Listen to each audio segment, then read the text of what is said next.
Hello my dear students, welcome back my YouTube channel G SSC for physics engineering mathematics third के एस 403303 most important questions. कुछ नहीं पढ़ा, बस इतना पढ़ लो। मैं आपको जानकारी के लिए बता दे रहा हूँ, जो मैथ थर्ड है एक अच्छा मैथ है, थोड़ा कॉम्प्लेक्स मैथ है, सिंपल नहीं है। सिंपल तो नहीं बोल सकते हो, ठीक है, अच्छा मैथ है, ठीक है। इंटीग्रेशन तो बहुत ही स्ट्रांग होना चाहिए शुरुआत की 2 यूनिट के लिए। बाकी 3 यूनिट जो डिस्क्रीट किए हैं वो भी सिंपल नहीं है, ठीक है। तो प्रैक्टिस बहुत चाहिए आपको।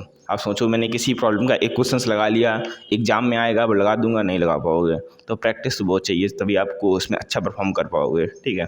बात करते हैं कि एस मैथमेटिक्स थर्ड का 403 का सिविल। जनरली बच्चे सिविल के लोग पढ़ते हैं इसको, ठीक है, मैथ थर्ड को, ठीक है भाई। देखो सबसे पहले मैं 4 टॉपिक लिया हूँ, 3 टॉपिक लिया, सॉरी 1 2 3, वेरी इंपॉर्टेंट 100%। थोड़ा इसमें ये भी है, कुछ क्वेश्चंस आते ही आते हैं, ठीक है, बस उनको आपको प्रैक्टिस करना है। जैसे कि कन्वोल्यूशन का हर बार क्वेश्चन आ रहा है, कन्वोल्यूशन का कोई पेपर देखना, कन्वोल्यूशन से क्वेश्चन आ रहा है। नंबर सेकंड आपका application to solve linear by simultaneous differential equations, यहाँ से क्वेश्चन 100% आ रहा है।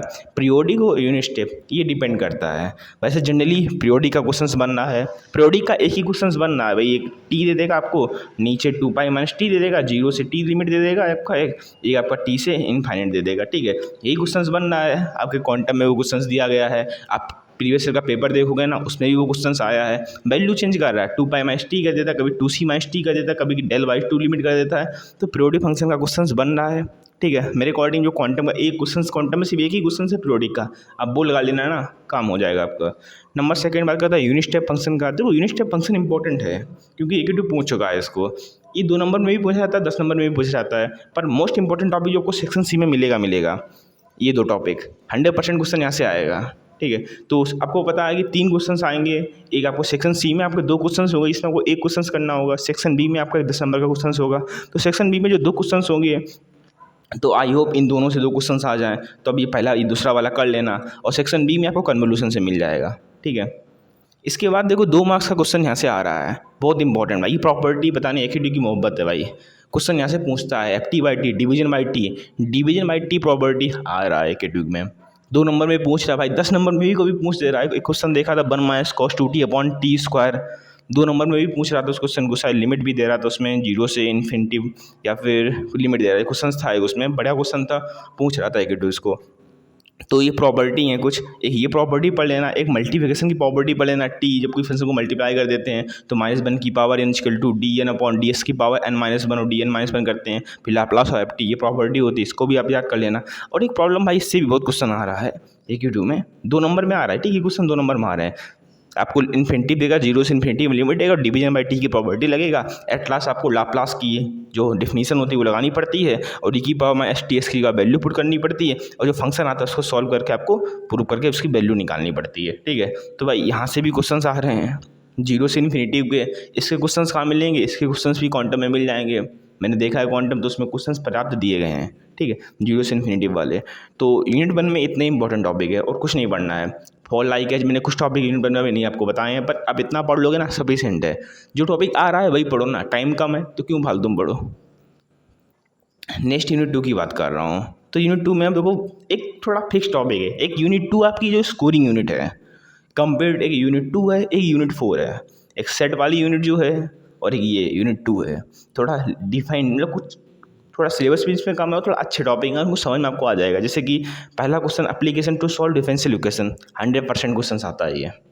आपको क्वेश्चन नंबर 4 मिलेगा सेक्शन सी में, 100% क्वेश्चन आता है ये, ठीक है। इसके बाद inverse Z transform residue method. भाई रेजिड्यू मेथड क्वेश्चन थोड़ा सिंपल नहीं होते हैं, ठीक है।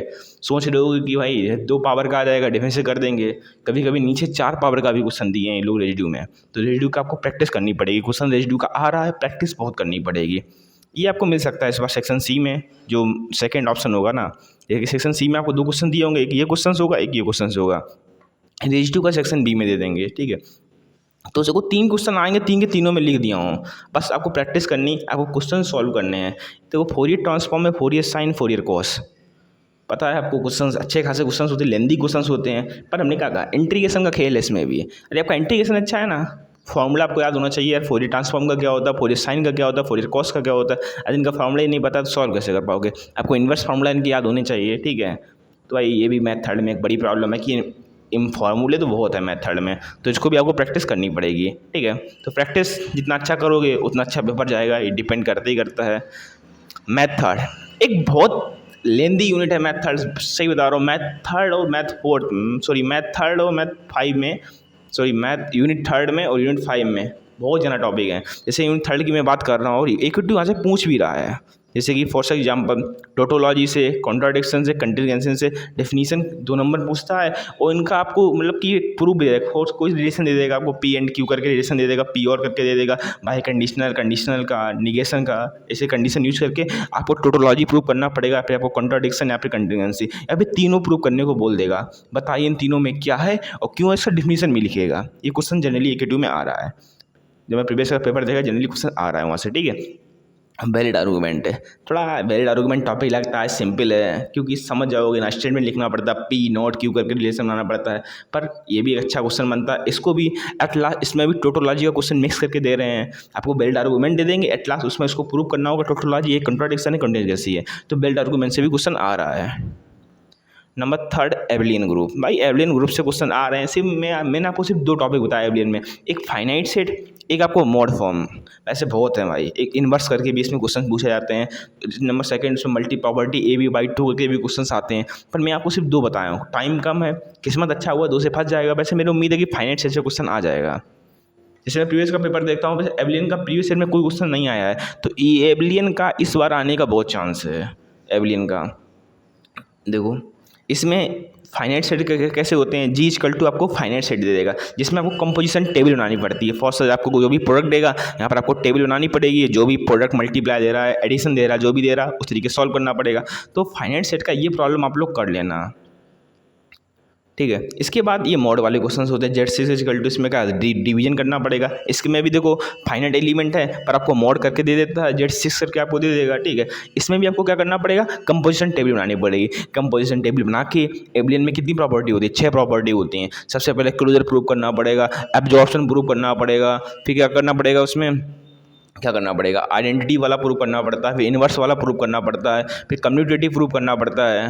एबेलियन में जितना भी प्रॉपर्टी होता है सारा प्रूव करना पड़ेगा, फिर आपको लिखना पड़ेगा at last it is the Abelian group, ठीक है। तो एबेलियन के क्वेश्चंस आते हैं, लेंदी क्वेश्चंस होते हैं, पर ये जो कंपोजिशन टेबल वाले होते हैं ना, ये इतना लेंदी नहीं होते। टेबल बनाओगे ना, काफ़ी कुछ टेबल से ही प्रूव हो जाता है। इसमें कम्यूनिटी का प्रॉपर्टी रो कॉलम बराबर कर रहा है तो कम्यूनिटी का प्रॉपर्टी शो कर देता है। आइडेंटिटी एलिमेंट को छाटना है, देखो फर्स्ट रो में भाई एलिमेंट मिल रहा है, आइडेंटिटी एलिमेंट भी मिल जाता है, तो यहाँ से क्वेश्चन आपको बन सकता है, बनते भी हैं। And most important topic Lagrange theorem, आपका प्रीवियस ईयर भी आया है। ये प्रीवियस ईयर का पेपर देखा तो मैं लैग्रांज थ्योरम इसमें आया है, तो ये नहीं कि प्रीवियस ईयर आया इस ईयर नहीं आएगा। AQ2 रिपीट करता है, मैं ऑलरेडी बोल चुका हूँ भाई, AQ2 क्वेश्चन रिपीट करता है, तो लैग्रांज थ्योरम इस बार भी आ सकता है। इंपॉर्टेंट टॉपिक है क्योंकि उसके प्रीवियस ईयर भी ये क्वेश्चन आया था, तब AQ2 ने रिपीट किया था। हो सकता है इस बार भी AQ2 रिपीट कर दे, वो करेगा भी। इंपॉर्टेंट टॉपिक इसको करना ही चाहिए यार, यदि करेगा तो आपको ही फायदा है। क्वेश्चन आउट है, सिर्फ पढ़ना है, तैयार करना है और उसको समझना है, ठीक है। एंड आल्सो अदर टॉपिक भाई भी हैं इसमें, मैं कहना यूनिट थोड़ा लेंदी यूनिट है। जैसे कि रिंग में अभी मैं क्वेश्चंस नहीं बताया हूँ, फील्ड में नहीं बताया हूँ, साइक्लिक एंड परम्यूटेशन में नहीं बताया हूँ, क्वेश्चन यहाँ से आते हैं। पर माई अकॉर्डिंग जितना मैं बताया हूँ, जैसे एबेलियन ग्रुप का वो क्वेश्चन आ जाएगा, एबेलियन ग्रुप का ग्रुप के फॉर्म में से, तो भाई रिंग का पट्टा कट हो जाएगा, रिंग से कोई क्वेश्चन नहीं आएगा, फिर फील्ड से कोई क्वेश्चन नहीं आएगा। 2 नंबर में रिंग और फील्ड की डिफिनेशन पूछेगा और कुछ नहीं पूछेगा। यदि एबेलियन से क्वेश्चन नहीं आया, वैसे एबेलियन से प्रीवियस से आया नहीं है तो आने के चांस ही नहीं आया, तो क्वेश्चन फिर आपका रिंग से बनेगा, रिंग और फील्ड से क्वेश्चन बनता है। साइक्लिक एंड परम्यूटेशन से भी क्वेश्चन बनता है, पर इतना नहीं बनता कंपेयर टू द एबेलियन के। एबेलियन का क्वेश्चन ज़्यादा बनता है, ठीक है। इसके बाद 2 मार्क्स के भी इंपॉर्टेंट टॉपिक हैं, semi group, monoid group, group and coset. इनको भी डिफिनीशन पढ़ लेना सेक्शन ए में। भाई देखो ये डिफिनीशन पढ़ लेना, बता रहा हूँ। मैथ थर्ड है, सोच रहे हो डिफिनीशन क्या पढ़ोगे। 2 मार्क्स आपके बहुत इंपॉर्टेंट हैं, 10 क्वेश्चन आएंगे 2 नंबर वाले हैं। और बता दूँ मैथ थर्ड में सेक्शन ए सिंपल होता है, सिर्फ 2 डेफिनेशन दे देगा कोई, जैसे कि फाइनाइट सेट बता दीजिएगा, इक्विवेलेंट सेट बता दीजिएगा, पोस्ट सेट की कंडीशन क्या होती है। सेक्शन ए में डिफिनेशन ही क्वेश्चन आते हैं, इतना सेक्शन ए में आपको डिफिनेशन क्वेश्चन मिलेगा, बिकॉज डिस्क्रीट पूरा लेंदी है भाई, डिफिनेशन वाला है, थ्योरी वाला सब्जेक्ट डिस्क्रीट में जाना पूछा जाता है डिफिनेशन वाला, तो सेक्शन ए आपको डिस्क्रीट से जाना मिलेगा। तो अरे आप इनको छोटे छोटे पॉइंट को तैयार कर लोगे ना, तो कैसे अपने मार्क्स इंक्रीज कर सकते हो, ठीक है। तो इनको तैयार कर लेना, डिफिनीशन को कोई ढीलना मत। सेमी ग्रुप क्या होता है, ठीक है, मोनाइड क्या होता है, ग्रुप क्या होता है, ये सब प्रॉपर्टी का खेल होता है, जब पढ़ोगे समझ में आ जाओगे। यूनिट 4 की बात करते हैं। हमने कहा यूनिट 4 एक सिंपल यूनिट है, एक कांस्टेंट यूनिट है, टॉपिक यहाँ से आ ही रहा है, बस आपको उनको पढ़ना है। सबसे पहला मिल गया equivalence relation and Venn diagram. वैसे वेन डायग्राम का क्वेश्चन प्रीवियस 2 ईयर से आ रहा है, इक्विवेलेंस रिलेशन का नहीं आ रहा है, पर माई अकॉर्डिंग इन दोनों में से किसी का भी आ जाए आप दोनों का कर लोगे। इक्विवेलेंस रिलेशन में भी यार सिंपल आप कर सकते हो, 3 कंडीशन आपको सेटिस्फाई करनी होती हैं। साथ साथ वेन डायग्राम भी आप समझ सकते हो, एक सिंपल प्रॉब्लम है, आपने 11th में पढ़ा है, 12th में भी शायद पढ़े हो उसको, आप 11th या 12th में इसको पढ़ चुके हो ऑलरेडी आप, तो वेन डायग्राम भी आपके लिए सिंपल होगा यहाँ पर। एक 100% जो क्वेश्चन आ ही रहा है, ये को 3 के तीनों टॉपिक में क्या लिखा 100% आ रहा है, 3 के तीनों टॉपिक यहाँ से 100% आ ही रहे हैं। मैथमेटिकल इंडक्शन क्वेश्चन हर बार पूछ रहा है, प्रीवियस 3 हर बार क्वेश्चन मैथमेटिकल इंडक्शन से आ रहा है भाई, सेक्शन सी में आ रहा है, हर बार आ रहा है। रिकरेंस रिलेशन 100% हर बार पूछा जा रहा है। तो भाई 3 टॉपिक हर बार पूछे जा रहे हैं एग्जाम में, तो तीनों को तैयार करना है। 2 नंबर में वही सिंपल क्वेश्चन यार, डिफिनीशन पढ़नी पड़ेंगी आपको। डिफिनीशन क्या होगा कि सेट है, रिलेशन है, फंक्शन है, उसके टाइप्स हैं, पूछ देगा भाई। फंक्शन कैसे कहते हैं, एग्जाम्पल करके डिफाइन करिएगा फंक्शन को, डोमेन, रेंज, ये क्वेश्चन सेक्शन ए में 2 नंबर में आते हैं, पढ़ लेना इसको भी, ठीक है। यूनिट 5 में आते हैं। यूनिट 5 भी अच्छा यूनिट है, ठीक है, बता दिया हूँ। हैश डायग्राम देख रहे हो, पोसेट देख रहे हो, पार्सली ऑर्डर सेट देख रहे हो, तो पोसेट का भी क्वेश्चन आ रहा है ना, सिंपल है। 3 कंडीशन सेटिस्फाई करनी पड़ती हैं, कर लोगे मुझे पता है। इक्विवेलेंस, एंटीसिमेट्रिक, ट्रांजिटिव प्रॉपर्टी, ठीक है। तो पोसेट के क्वेश्चन कर सकते हो, सिंपल क्वेश्चन है। तो इक्विवेलेंस में क्या होता है, सॉरी इक्विवेलेंस क्या बोला, रिफ्लेक्सिव बोलना चाहिए। रिफ्लेक्सिव में क्या होता है, एंटीसिमेट्रिक और ट्रांजिटिव होता है, इनकी डिफिनीशन पता होनी चाहिए, ठीक है। सेक्शन ए में पूछ देता है कि भाई रिफ्लेक्सिव रिलेशन क्या होता है, एग्जाम्पल दीजिएगा। ए का रिलेशन ए के साथ होना चाहिए। एंटीसिमेट्रिक क्या होता है, a relation B, B relation ए तभी होगा जब ए इक्वल बी होगा। Transitive a relation B, B relation है तो ए रिलेशन कितना होगा, सी के साथ होगा, ठीक है। ये तीनों का डिफिनीशन पता होना, जब डिफिनीशन पता है ना तो कोई भी प्रूफ दे देगा ना, पर उसको उसी के फॉर्म में प्रूफ कर देना, नंबर मिलता है, ठीक है। ये 10 में 10 नहीं मिलेगा आपको, अरे पूरा सही करोगे तभी 10 में 10 मिलेगा, 10 में 7-8 तो देता है एग्जाम में मिनिमम। इसमें हैश डायग्राम इंपॉर्टेंट क्वेश्चन है। हैश डायग्राम भी बनाना यार थोड़ा अच्छा खेल है, क्योंकि कभी कभी क्या होता है हैश डायग्राम डिफरेंट टाइप का बनता है, डिपेंड करता है आप एलिमेंट कैसे चॉइस करते हैं। तो एग्जामिनर क्या करता है, उसके बाद आंसर लिखा होता है, तो कुछ एग्जामिनर ऐसे फंसते हैं जिनको भाई नहीं पता होता कि भाई हैश डायग्राम डिफरेंट टाइप का बन सकते हैं, तो वो देखते हैं कि ये मेरे से मैच नहीं कर रहा, काट देते हैं। ऐसे लोग कॉपी चेक करते हैं। तो हैश डायग्राम का क्वेश्चन तभी अटेम्प्ट करना है जब कोई आपको ऑप्शन क्वेश्चन ना आता हो, ठीक है। लेटेस्ट का भी क्वेश्चन आता है, लेटेस्ट भी बहुत इंपॉर्टेंट टॉपिक आपके में है। के में का क्वेश्चन आ रहा है बूलियन अलजेब्रा से, पूछेगा आपको पूछेगा क्वेश्चन देगा आपको एक्सप्रेस द फंक्शन करके देगा, फिर इम्प्लीटेशन करके फंक्शन करके देगा यूजिंग के मैप करके। तो नाम से क्वेश्चन पूछ रहा है के मैप का, प्रीवियस ईयर तो पूछा था के मैप का, इस बार पूछे ना पूछे नाम से भी पूछ सकता है और सिंपल भी पूछ सकता है आपको एक्सप्रेशन को सिंपल करके। 2 नंबर में भी क्वेश्चन मिल, जब के नेम का क्वेश्चन जब भी आएगा 10 नंबर में आएगा। सिंपल क्वेश्चन आएगा बाय नेम करके कोई भी आएगा, एक्सप्रेशन को मतलब इम्प्लीटेशन करना पड़ेगा, जो भी करना पड़ेगा, या उसको लॉजिक गेट के फॉर्म में कन्वर्ट करना पड़ेगा, तो आपको सेक्शन बी में पूछेगा, ठीक है। के मैप करके पूछेगा तो उसमें आपको 10 नंबर पूछेगा। डी मॉर्गन 2 नंबर के लिए भी इंपॉर्टेंट, 10 नंबर के लिए भी इंपॉर्टेंट है। वैसे 10 नंबर में कभी नहीं पूछा गया, पर 10 नंबर पूछा जा सकता है, ऐसा नहीं, क्वेश्चन 10 नंबर लायक है। आपसे डी मॉर्गन मिलेगा, आपको प्रूफ भी करा देगा। प्रूफ क्या करता है, जो भी आपको लॉजिक है उस लॉजिक को प्रूव करना, जो भी आपने लॉ पढ़े उन लॉ को यूज करके आपको उसको प्रूव करना पड़ेगा, ठीक है। लॉजिक गेट से क्वेश्चन 2 नंबर बनेगा भाई, जैसे ऑर गेट, नॉट गेट आप यूज करके डिफिनीशन पूछ सकता है 2 नंबर में, ठीक है।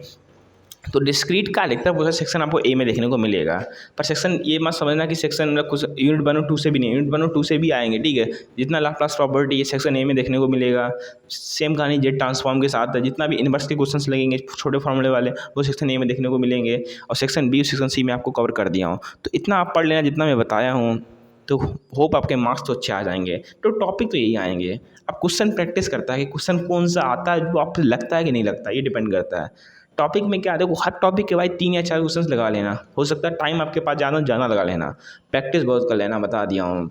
क्योंकि AK2 पेपर थोड़ा प्रीवियस ईयर का जो पेपर देखा हूँ AK2 का सिंपल आया था, तो इस बार AK2 जो पेपर देगा मैथ थोड़ा हार्ड देगा, सिंपल नहीं देगा। AK2 यही करता है, सिंपल हार्ड। तो प्रीवियस ईयर का पेपर जो मैं देखा हूँ ना, वो ऑन एवरेज बढ़िया पेपर नहीं था, मॉडरेट पेपर था। इस बार AK2 पेपर हार्ड देगा, बिकॉज AK2 का इसे हर बार ऐसे ही करता है, सिंपल हार्ड का एक अल्टरनेट पैटर्न बनाता है। तो इसका पेपर AK2 का मैथ लड़का हार्ड आएगा, सिंपल नहीं आएगा। तो प्रैक्टिस भाई बहुत कर लेना, बता दिया हूँ। AK2 स्टेप मार्किंग बता दिया हूँ भाई, स्टेप मार्किंग करता है, ठीक है। बस चिंता मत करना, बस क्वेश्चन को कर लेना, अटेम्प्ट कर देना, साला क्वेश्चन ढीलना मत कोई भी। अरे मैं देखा हूँ बच्चे साले 2-3 क्वेश्चन करके आते हैं, 80-80 नंबर आते हैं, ठीक है। क्वेश्चन सारे करना, एग्जामिनर अरे कोई अच्छा फंस गया तो दिक्कत है, कोई बेकार फंस गया तो स्टेप मार्किंग तो करते ही करता है, ठीक है। तो होप आपको वीडियो अच्छी लगी तो वीडियो को लाइक से सब्सक्राइब कर देना। जय हिंद, जय भारत।